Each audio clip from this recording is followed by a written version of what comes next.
Thank you, Mr. Chairman. Thank you to all 5 of our nominees today, and thank you to your families for their support of your long careers in public service. I'm grateful for your willingness to take on what are often difficult terms of service in challenging and occasionally dangerous places. I will try to briefly address questions to a few of you. I would welcome the chance to question thoroughly all of you, but within the boundaries of 5 minutes, it's a challenge. Mr. White, I'm particularly enthusiastic about our making progress here on the committee with Peace Corp reauthorization, something that hasn't happened in a number of years.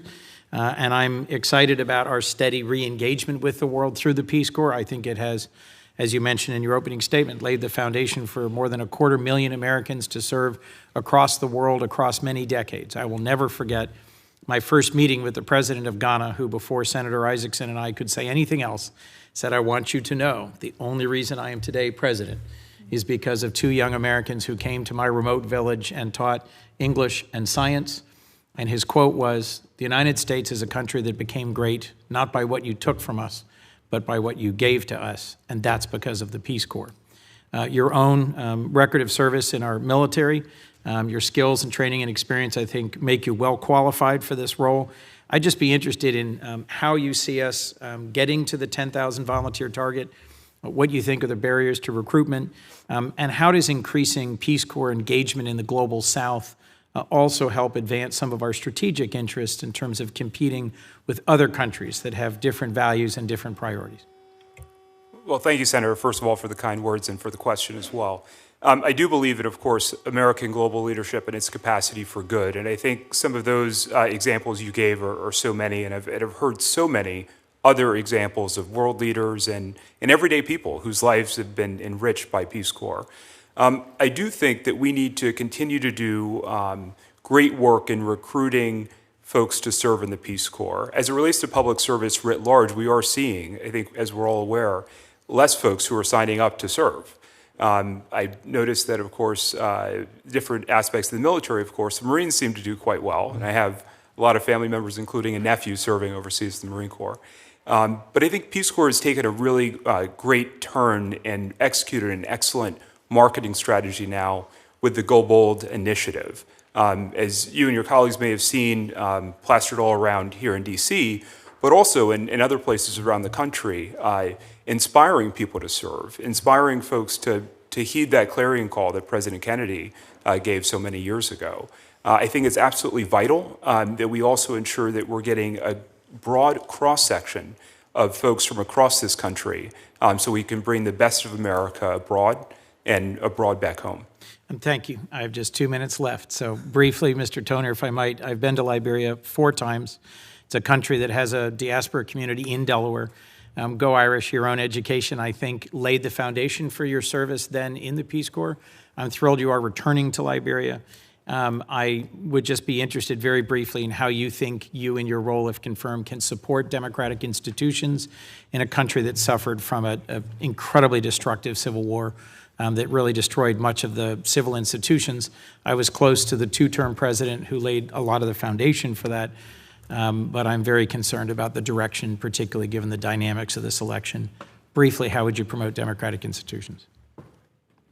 Thank you for the question, Senator. I think, as you noted, Senator, given where Liberia came from in 2003, a lot of progress has been made, but there's a lot that needs to be done.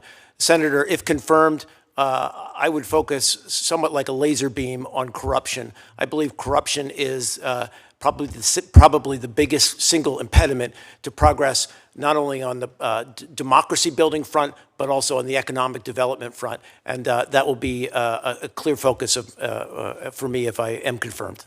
Thank you. And I think, frankly, more broadly, we would do better in the Global South if we were credibly seen as an advocate and ally for those who stand against corruption. We restrain our businesses with the FCPA. We might as well get more credit for the fact that we do business in the developing world in a cleaner, more transparent way.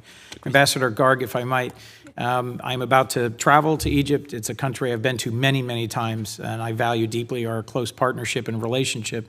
But as Senator Murphy's questioning highlighted, we have a real disagreement, a real tension over political prisoners, the suppression of dissent. I intend to raise this again with al-Sisi. There's been public reporting that Egypt, which is neutral in the war in Ukraine, has considered selling arms to the Russians, has decided hopefully not to. They are an enormous consumer of grain from Russia and Ukraine. They're a critical regional leader. They play an important role in relations with Sudan. What will you most prioritize in your service as ambassador?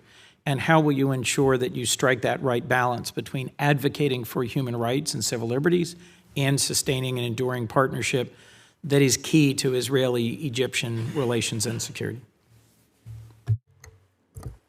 Thank you for that question. I will just say I think human rights are part of our national security, and in my previous assignments, I have demonstrated that we can accomplish both. As an example, what in previous assignment, military modernization, energy diversification, and rule of law reform.